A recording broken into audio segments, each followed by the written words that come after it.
Ronald, ang ICI, okay? International Independent Commission for Infrastructure. Ano sa tingin mo sa trabahong ginagawa nila? Gusto ko talaga malaman kasi ako mismo, nakita ko yung post ni... Sino ba? Andreas. Yes, yung nakalagay What doon. the world needs now is love, sweet love. Parang Diane Warwick at saka Bert Bacharach na kanta eh. No? Oo nga eh. Yung panahon namin yun. No? Pero alam ko yun. Pero sa akin, natawa ko eh, parang... Okay lang naman na banatang ka, magalit sa yung mga tao, lalo na yung mga detractors nyo. Pero yung pagtawanan ka na lahat. Yun na nga, pati ako na, parang nag-cringe ako, yung parang mali what was that about? No? Oo nga, what the world needs now is love. What the world needs is accountability. Yes. What the world needs now is transparency. Restitution. And restitution. Gusto namin may makulong. Sabi nga ni Cardinal Ambo, di ba? Tapos, parang kang Hallmark greeting card. Ayun diba? na nga. Ano ba yan? At parang sa akin, ito yung nakikita kong problema sa ICI ngayon na hindi ko nakikita na may ipin talaga sila. Nakikita ko talaga na parang mahina yung investigative abilities ng ICI. Natatakot ako, Ronald, kasi mismo nakita ko, and maybe I'm wrong, pero correct me on this one, nakita ko parang naghingi sila ng tulong sa social media na sinabi nila, ang mga whistleblowers, lumabas na po kayo kasi nahihirapan po kaming i-connect ang mga small fish sa big fish at kailangan namin lahat magsalita. Pag nananawagan ka ng tulong na ganyan, nakakatakot para sa akin kasi ibig sabihin, hindi mo ata nagagawa ang trabaho mo ng tama o kaya hindi mo alam kung ano ba ang trabaho mo. Ang problema, kahapon lang sila nakakuha ng budget. Yun yung budget na yun. 41 million DBM. Hindi pa ba tinaasan yun? Ibig sabihin, for the past more than a month, wala silang budget. Wala silang security, wala silang staff. Tapos sila yung linchpin ng lahat ng ito. Ang dapat ginawa sana ng presidente, habang delayed yung sa DBM, pinigyan sila ng 10-20 million galing sa kanyang intelligence fund. Sus Maria Josep, kahit na nga... Almost 5 billion. Oo nga. Magaganda pa ngayon ang itsura ng kanyang intelligence fund. Di ba yung ganoon? Pero nga, tapos na yan. Lumabas na kahapon, 41 million. No? Maliit pa yan. Barya lang yan. Di ba? Parang siya, mahigit doble lang siya ng SALN ni former Senate President Chis Escudero, di ba? Wala pa siya dun sa $1 million na sing-sing na ibinigay sa kanyang asawa, di ba? 41 million, 59 million, 60 million yung binigay. Oo nga. Sing-sing lang Tapos ito, yung nasa gitna ng lahat ng anti-corruption investigation, kahapon lang nagkaroon ng budget. So anong sinasabi mo na hindi naman nila kasalanan? Hindi naman. Sinasabi ko, partly, problema ng gobyerno. Nagtayo ka niyan, tapos walang budget. So, ako nasa gobyerno ko before, pwedeng gawa ng paraan yan. Ayun na nga. I mean, confidential in intelligence funds na nga. Bilis na lang Bigyan mo ng 1 billion at least yun, maglalabang ka na at makakapagkaroon ka na ng tamang task force na properly funded at may tao na para gawin yung trabaho. Pero sa akin nga, kasi yung palagi ko nga sinasabi, parang ang kanila ay hearing ng hearing. Private hearing, hindi nga public hindi sila lumalabas. Pag sinasabi nga walang budget, okay, pero ewan ko lang, sa akin... Well, naglabas sila ng mga taong dapat kasuhan. Naglabas na nga. 3 senador, several congressmen, mga contractors, at saka mga DPWH. Tuloy-tuloy na yun. Diba? Hindi yun ang hihintayin ng tao. Sabi ni Presidente a few days back, dapat patient lang kayo dahil kailangan namin ng case build-up. Kailangan namin ng maayos na proseso sa mga korte. Yes and no. Ibig sabihin ko, ikaw, Presidente, kaya mong pabilisin yan. Problema kasi ang bagal ng ating justice system. Kaya nga naglabas ng Supreme Court ng rules na, by this time, dapat tapos na yan. Ibig sabihin, kaya pala. Diba? Kahit nilabas sila yun, hindi naman nasusundan. Well, dapat Supreme Court ka. Pag hindi ka sinunod, tanggalin mo o sanctions yung mga sandigan bayan. Diba? Kung hindi, magmumukha kang gago. Naglabas ka na rules, tapos walang susunod. Parang Presidente, diba? Mahiya naman kayo, campaign. Nasa na yung mahiya? At sabihin mo, hindi, case build up pa.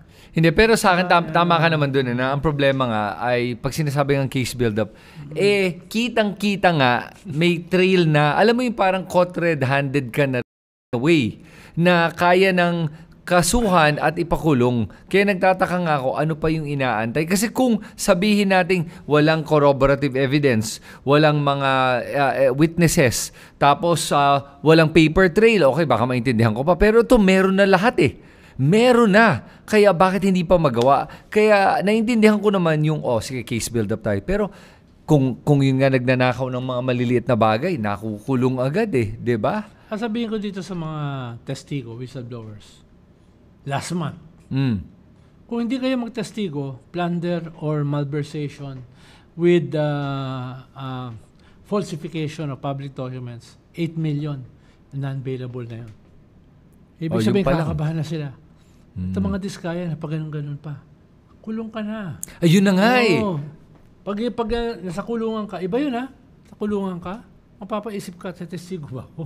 Diba? Ngayon, tetestigo ka, pero medyo calculated yung kakasuhan mo. Diba si Yusek Bernardo, ba't di niya sinama si Jinggoy? Na very close sila. Ba't di niya sinama si Mark Villar na nag-appoint sa kanya? Diba? So, ibig sabihin, medyo may problema yung mga testigo. Tapos, ang gusto pa nila, state witness para hindi sila magsole ng ninakaw nila at hindi sila makulong, no? Kahit nagnakaw sila. Yun yung mga nilalaro tayo eh. They're gaming the system eh. Itong mga ito. Dapat hindi payagan yun. Malversation, falsification, 8 million ang limit. Kulong ka na, non-bailable. Kung hindi matakot yung mga yan. Pambihira. Diba? Bakit ang tanong ko ba't hindi pa nga nagagawa eh? Yan sinasabi ko. Kaya sa akin, parang... Hindi yun paglabag sa proseso. No? Dahil may proseso pa rin. Hinarangan mo lang yung mga pampabagal. Yung mga binabayaran. Diba? Yung mga ganun. Kaso sasabog sa mukha ng presidente pag hindi niya nagawa yan.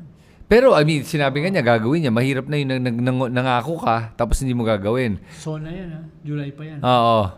Anong date na ngayon? November na. Yun. Okay. So, ngayon, dahil doon, alam ko na may mga ibang mambabatas ngayon na nag-i-insist na at gumagawa na nga ng bill para mag-form ng isang, Independent People's Commission to investigate the anomalies. Hindi siya mutually exclusive.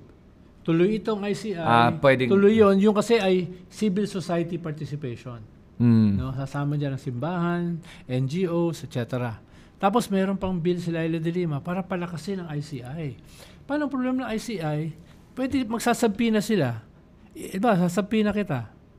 Matatakot ka ba? Wala naman akong... Walang contempt powers eh. Oo nga. Kahit labagin mo ako, okay lang. Yeah. Yung bill ni Laila de Lima, hindi. Bibigyan siya ng contempt power para matakot ka. Yun, okay. Diba? So makikita mo rin ang limits ng isang executive order. It was a creation based on an executive order. Limited yan. Kailangan may batas. Parang yung nangyari kanina, nilunsad nila yung Truth Commission laban sa Tokhang. Nandun yung mga biktima ng Tokhang, yung pamilya ni Kiyon de los Santos. No? Ang ibig sabihin ng Truth Commission, okay na sa movement. Pero kailangan, pag naging kanyan, naging tunay na kayang maglitis, kailangan ng batas. So, ang plano nila next week, i-propose yan sa gobyerno. Gawan nyo ng batas. Gawing priority bill. No? Kung ginawang priority bill, yung bill ni Laila, di baka ngayon, malakas na ICI. Wala, hindi pa rin siya priority bill. Baka okay.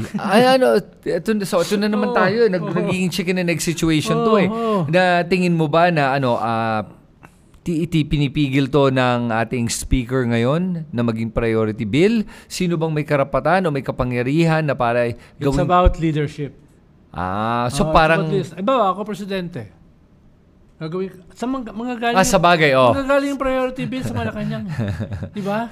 Bababa ako sa Kongreso at Senado. Gusto ko tapos ito. Sa bagay, ginawa na rin na nga ni BBM yan recently eh. Na nagsabi na nga siya na ito dapat ang gawin ng may sinabi siyang gano'n eh recently. Kaya dapat tapos yan in a month. Okay. Tapos ng Kongreso, tapos ng Senado. Pero yun, so sa ICI kasi ngayon, ang problema nga, wala ngang ipin ng ICI like you said. Pero pwede niyang, they work with the DOJ, they work with the Ombudsman, they work with the DPWH. At pwedeng magsampa ng kaso ang Ombudsman at DPWH. Ng DOJ. Yes. Okay. Ang tanong ngayon, nag-recommend na nga sila for filing. Bakit wala pa? Yun. Ayun na naman tayo. Halimbawa, yung NBI director na bago. Yun. Santiago. Sabi niya, this week, magkakaso sila ng 4. Last week, 6. No? Kunyari, finish or not finish, pass your paper. Diba? Oo nga. Dahil hindi makakapaghintay ang tao. Kung meron last week na 6, labas. Meron this week na 4 to 5, labas ka agad. Mhm. Diba? Para hindi makita ng tao. Ano nangyayari? Diba? Oo. Ano nangyayari? Tapos gawin nila ng matrix. O ito na yung kakasuhan ng DPWH. Ito na yung kakasuhan ng Ombudsman. Ito na yung kakasuhan ng DOJ, NBI. Ito yung proposal ng ICI. Para may makikita graphic yung mga tao, di ba, na may nangyayari. Yes. O ito yung mga pangalan, no? Nung mga kakasuhan. Ito mga kakasuhan na yayabang pa. Oo no? nga. So, ganun, no? Sa bagay, may laban ng Ateneo at Lasal. I doubt sa UAP. I doubt kung may pupunta politiko. Dati, sangkatutak ang politiko ron. Ngayon, baka sigawan sila. No? Nung isang araw, UST versus ano ba yan? UST versus UP. May pumunta bang politiko? Wala na pupunta yan. Diba? Nagtatago na yung karamihan sa kanila eh. Pero sa akin sa ganun, sa issue ng ICI at sa Independent People's Commission, okay. Tingin mo they can work complementary? Of course. Okay. Complementary on top of the... It should be a cluster. An anti-corruption cluster. Okay. Mag-coordinate sila. Para walang replication. Tapos tulungan. Tulungan, oo. May problema kami. Kailangan namin ng investigahan itong taong ito. NBI, pwede bang gawin mo? May ganung clustering. Diba? Ombudsman, pwedeng buksan ng mga using AMLA, pwedeng buksan ng bank accounts. Pakibukas naman ito. Diba? Yung mga ganun ba? It's a cluster. At saka hindi lang yun, na-appreciate ko naman din na kahit naman ngayon na wala nga itong mga to, meron tayong mga iba't ibang mga kongresista na lumalaban sa korupsyon at nag-iimbestiga na itong mga to. For example, hindi dyan kasama si Meow. Hindi. Si ACT Teachers Party List ba to? Yung si Tino nga nag-iimbestiga dun sa flood control issue sa Davao, yung 51 billion. Chel Jokno. Marami nag-iimbestiga. Pati si Terry Ridon sa Infrastructure Committee. Sabi niya, imbestigahan nga niya yung Dolomite Beach. So very specific itong mga investigasyon. So at least focus sila sa isang bagay at they have powers to be able to make recommendations din. Yeah, may clustering yan. Halimbawa yung Quadcom. Kumuha sila ng ganun. Para sa corruption lang. Yung Quadcom kasi tungkol sa impunity EJK, etc. Gawa ka na similar. Cluster. Corruption lang. Pero I think mahirap kasi doon ngayon. May madadawit nga kasi ng mga kongresista eh. Kaya... wala ka na magagawa doon eh. Ibig sabihin, kaya nga galit ang mga tao. Ang tingin, may firewall eh. Yun na nga. Kaya pag gumawa ng investigasyon ng kongreso sa sarili nilang mga miyembro, baka isipin nila mawa-whitewash. Kaya siguro mas maayos kung iisa-isa nagagawa ng mga investigasyon. Yes, pero katulad ng Quadcom, kailangan mo pa rin ng certain layer ng clustering. Diba? Yun yung pan. Dahil nga, several committees yan na kailangan mag-investiga. Diba? Yung kay Terry doon, public accounts yan public account, di ba infrastructure yun? Kasama rin. Ayun, tama. Public accounts and infrastructure. Tama. Yun. So, isa yun sa bahagi ng cluster. Ganun ba?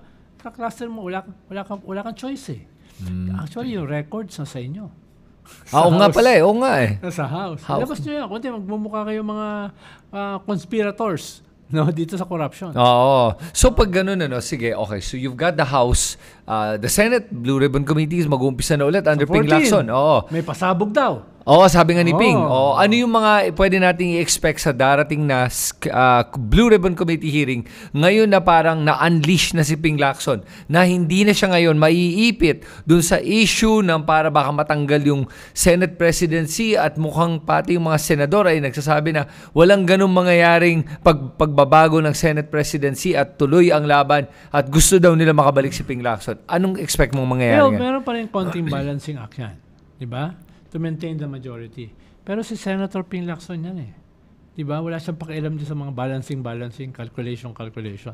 Ang alam ko, yung isang bahagi ng ganyang klaseng pagsabog ay yung mga dati ng whistleblowers na hindi kompleto ang testimony. Ngayon ay mas kukumpletuhin. Hindi ko na sasabihin kung paano nangyari. Pero tingin ko, yung mga katulad ni Yusek Bernardo, magsasalita na ng lampas do sa una nilang testimony. Okay. baka mas marami silang idawit. No? Pag-uusapan din dyan si Gutesa. Oo nga, nung biglang nawala. Nasaan na ba siya?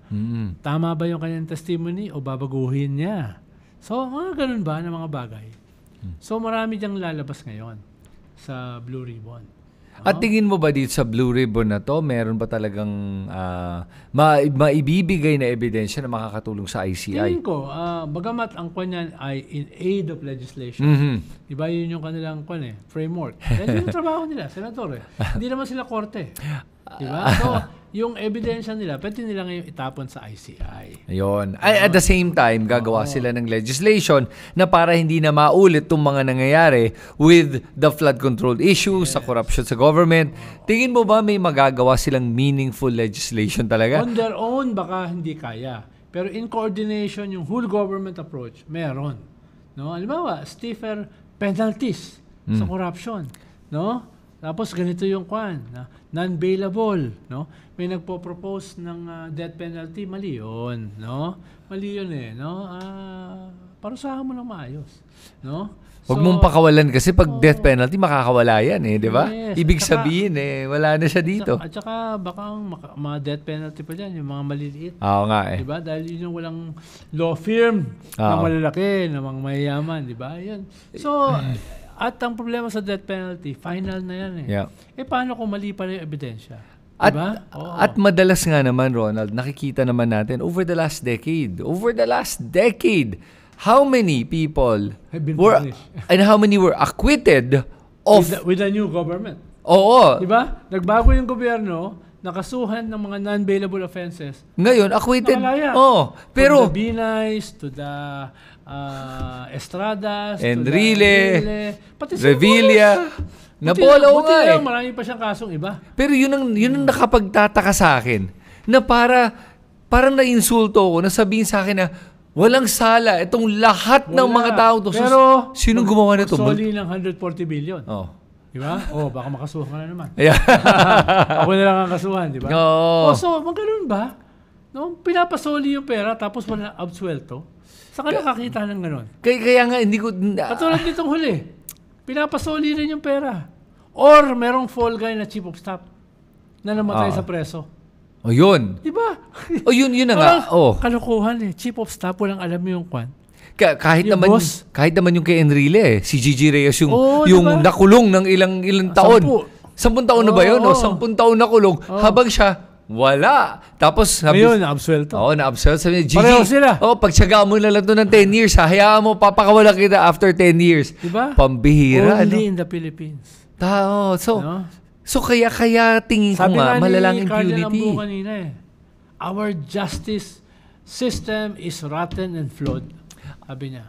Kanina, very strong. Sana yun ang headline. Okay. Okay, sige. Pag-usapan natin yung justice system natin. Kasi sa akin, Ronald, yan ang pinakamalaking problema natin. Ang ating judicial system is completely broken. For over the last decade... Parehas kayo ni Karen Ambo, hindi na sinabi niya kanina. Yeah, our justice system is completely broken. It is. Kasi tignan mo bakit tayo umabot dito? I'm going to trace back Kaya nagkaroon tayo ng Duterte. Kaya ang taong bayan humingi ng tao na tulad ni Duterte na mamamatay tao dahil sumuko na sila sa judicial system. Sumuko sila sa hustisya. Bakit? Kasi nakita si Duterte. Ang daming judges na kakutsaban ng mga drug lords. Drug lords at saka mga Pogo lords. At saka mga kriminal na namamatay, may pinapatay at hindi nakukulong. Walang nakukulong sa mga kriminal. Taon-taon ang mga kaso na walang nakukulong, na lumala ang krimen. Na sinabi na ng taong bayan, gusto namin ng shortcut. Pagod na kami dito sa sistemang to na walang nakukulong na mga tarantado at mga mamamatay tao at mga kriminal. So then, pumasok si Duterte, sabi niya, gagawin ko to lahat. Papatayin ko na lahat ng mga drug addict. Yun ang ginamit niya Mali naman yun kasi... Pinatay ang mga biktima. Yun na nga, yun ang problema nun Hindi naman lahat ng drug addict ay kriminal, hindi lahat ng kriminal ay drug addict, yet ang ginamit niyang slogan at ang mga tao na budol naniwala dahil sa galit nila ng dilim ang paningin. Dahil binigo sila ng ating hustisya. Binigo sila ng judicial system, ng ating mga hukom. Doon nakita mo, okay, hindi lang yon. Tapos nakita mo pa, lahat ng mga corrupt, ni isa, walang napakulong. Correct. Kaya natutuwa ako kay Pinoy, again, ulitin ko hindi ko binoto si Pinoy, pero nung tinignan ko yung nagawa niya, na-impress ako kasi sa panahon lang niya, nakakita ka ng mga napakulong niya. Yes. Tapos binaliktad lahat yun. Tawag namin dun sa panahon ni GMA na yan, criminals in robes. Mga hukom, pero mga kriminal. Nakadikit sa mga sindikato. Kilala ko sila. Yun. Ano? Okay. Yung isa, tinakot ko pa That's another story. Gusto mo bang ikwento yan in public? Sinabihan ko siya. No? Yun. Pero to Ronald ang pero ang dami ng mga yan. Halimbawa, si Pinoy nag-appoint ng ombudsman na mismo siya kinasuhan. Si Carpio Morales. Kinasuhan sila ni Butchabad. Pero tama yun, di ba? Pag ganun. Kung may nakita siyang problema, bakit hindi? Alam niya. Ito yung same ombudsman na kinasuhan at hinatulan si Joel Villanueva. Ayun. Tapos, 3 taon bago ni-reverse ni Martirez. Ni Martirez. Ang window mo para sa motion for reconsideration sa decision ng ombudsman ay 10 calendar days. Yeah. 10 calendar days. Kaya nag-file ng motion si Joel Villanueva ay 6 months after. Oo. Nagdesisyon yung ombudsman 3 years after. Ano yun? Ano yun? Kaya nga nakikita ko na problema to kasi kahit nga yung mga kaso na nakikita natin sa lahat ng mga sala ng mga judges natin, umaabot ng mga 10 taon, 1 dekada bago na nagkakaroon ng resolution. Lampas 1 dekada at habang yung mga hindi guilty ay tulad na Dilima na nakakulong ng 7 years. 7 taon. 7 taon. Antik mamamatay sa loob. Habang sabihin na din, ay by the way. Sasabihin ni Alan Peter, may conspiracy daw para hatulan si Joel Villanueva. Di ba? Nakakulong ng 7 taon, may conspiracy pa. Kaya doon ako nagkakaroon ng problema sa ating judicial system. Kaya sinasabi ko na broken yan for the longest time. Kasi nga, nakikita nga natin na ito, justice delayed is justice denied. Yes. And it happens very often. I would say majority of the time, ang mga kaso ay umaabot ng 1 dekada kumpara sa mga kaso na natatapos within 6 months. Criminal cases, dapat 6 months, di ba? Dapat. Baka ma-indirect contempt ka niya, katulad ni Hidarian. Paano kung ma-indirect contempt? Sinasabi ko naman yung katotohanan. Natotoo naman na karamihan ng mga kaso ay hindi natatapos sa tamang panahon. Correct. At habang hindi natatapos, ito pa yung masama. Karamihan, at especially noong panahon ni Duterte, ano nangyari sa ating mga prosecutors sa ilalim ng DOJ? Lalo na corrupt. Na-corrupt. Corrupt na nga to start with, lalo pa na corrupt. Oo, na to the point na gagawa sila ng kaso na wala namang ebidensya. Kaso na nakikita mo na the charges are trumped up, the evidence is fabricated. Si Andy Reyes ba binabanggit mo? Hindi, ikaw ang nagbanggit sa kanya. Kasama yata siya doon sa pagkondena kay Laila de Lima. Ayun siguro. Marami. Kaya yun ang nakakasama ng loob. Sana magkaroon siya ng redemption dito sa ICI. Tignan natin, ano? Because what the world needs now is love. Sweet love. pero yun yung sa akin, Ronald, na kaya ngayon, nawawalan na ng kumpiyansa ang ating mga kababayan sa ating judicial system. Kaya ngayon, iniingatan ko din to na pag narinig ko yung sigaw ng mga mamamayan na kailangan pabilisin itong pagkukulong sa mga to, natatakot ako na baka humingi tayo ng shortcut na ang kapalit din nun ay yun na nga yung mob style na mas lalong magkakaproblema din. Yes. Yun ang nakakatakot. Kaya paano natin babalansehin lang to na hindi tayo gumagawa ng shortcuts na baka naman ang takot ko na gawin ng ombudsman natin na mukhang baka pinipilit niya ngayon ay isi-stretch yung batas at ibe-bend yung law to the point na baka mag-break. Hindi, ako nga i-implement lang yung law.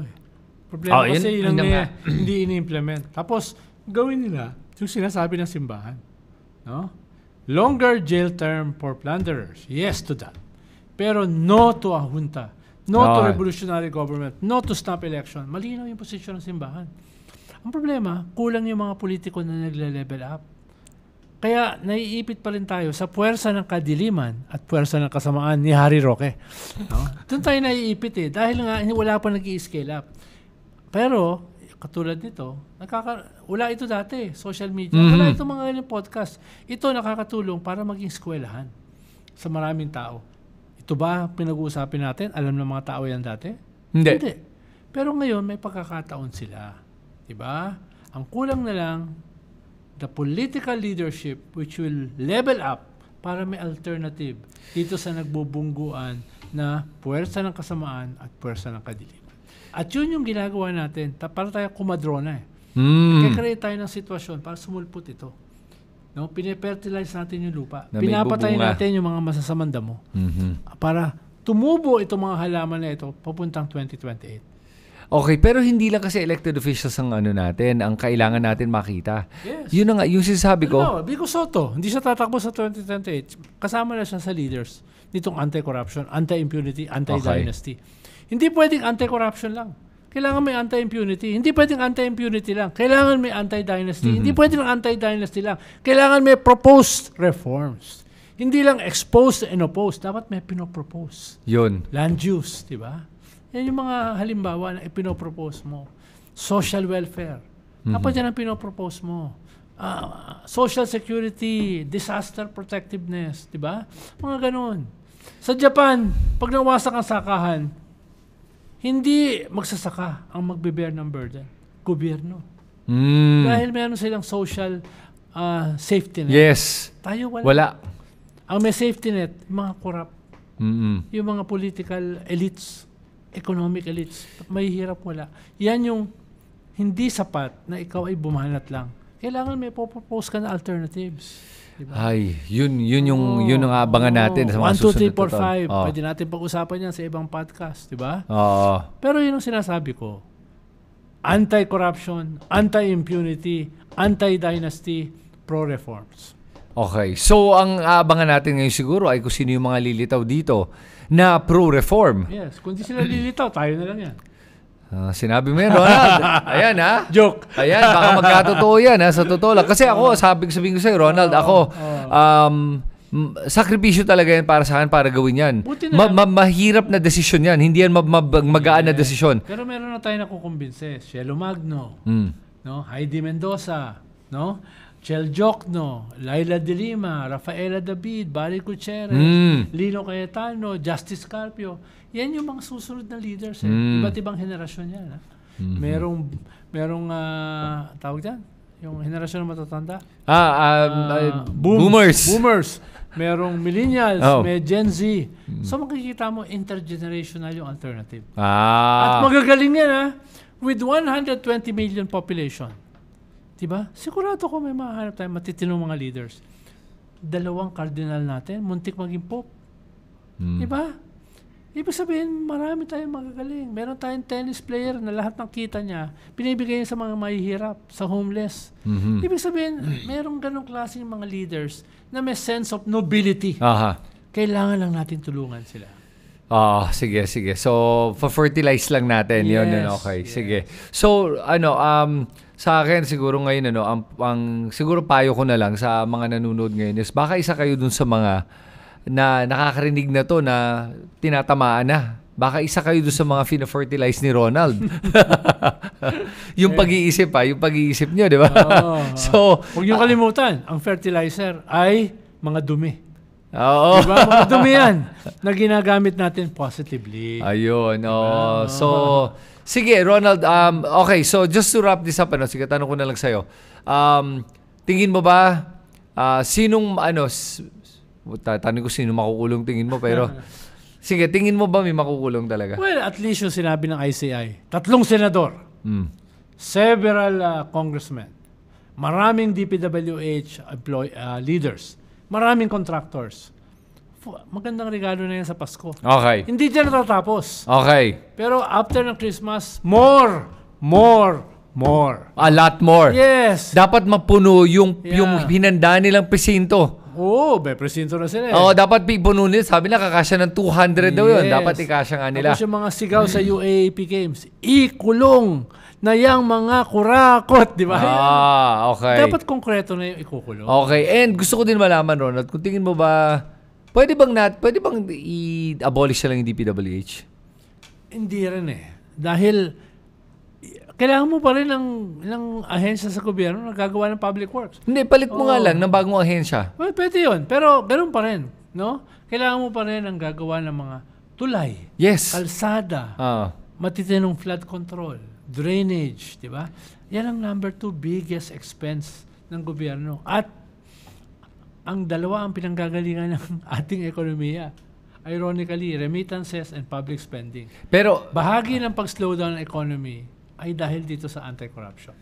yes. Na kinakailangan isakripisyo at a particular time, pero later on, tataas uli yan. At investments will come in. Kausap ko yung mga investors two Sundays ago. Sabi nila, dati may pumapasok kahit konti, 2 bawat linggo. Ngayon, 0. Yan. Hindi, kasi Ronald, ako sabihin ko lang, ito yung alam ko na nasanay tayo na ang second biggest spending is DPWH. Pero tingin ko hindi, because there are other ways to spend the money to be able to prime the economy at to be able to create a higher GDP para magiging mas productive ang ating mga mamamayan at makapagawa ng negosyo. Katulad ng environmental projects. Pwede yun. Diba? Ang dami mong pwedeng environmental projects gagawin. Diba? Ang daming mga matitino na waste management system, drainage system, water impounding, no? A watershed development. Gagawin namin yan next week sa Japan. Papasok kami doon sa kanilang giant cisterns, flood control, at yung kanilang modern flood control system na open sa public. Oh, wow. Pupuntahan namin, doon kami mag-episode. Ayun. Oh, yun. Oh. So, yun Para ang ipakita, the technology is here.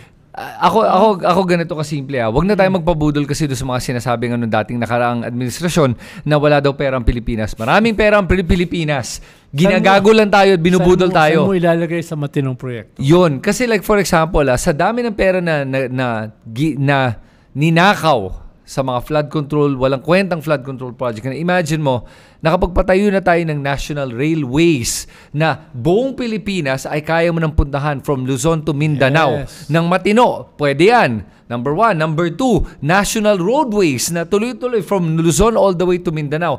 These are the type of projects na pagtama ang pagpapagawa at may pera tayo at may pondo ay nakakatulong sa ekonomiya. Halimbawa, tanggalin mo na yung excise tax sa energy. But, ibig sabihin, bababa ang presyo ng kuryente. Ayun pa. Dadami ang investors. Lahat ng consumers matutuwa. Dahil lahat tayo nagbabayad ng mahal na kuryente. The highest, no? After Japan and Singapore sa buong rehiyon. Diba? Grabe ang pasok ng investors yan. Dahil ikaw investor ka, ba't ka papasok ang taas ng cost ng energy? Totoo. Diba? All the energy projects sa ating rehiyon are subsidized by the government from Vietnam to Thailand to Indonesia, Malaysia, etc. Tayo Except wala. Philippines. Napupunta sa corruption. Yun. Kaya dahil sa corruption, kaya nga mataas ang ating mga buwis. Kaya pag tinignan mo talaga, yung kailangan gawin ng government is matinong pagtitingin sa lahat ng mga iba't ibang parte ng gobyerno from revenue side to budget side.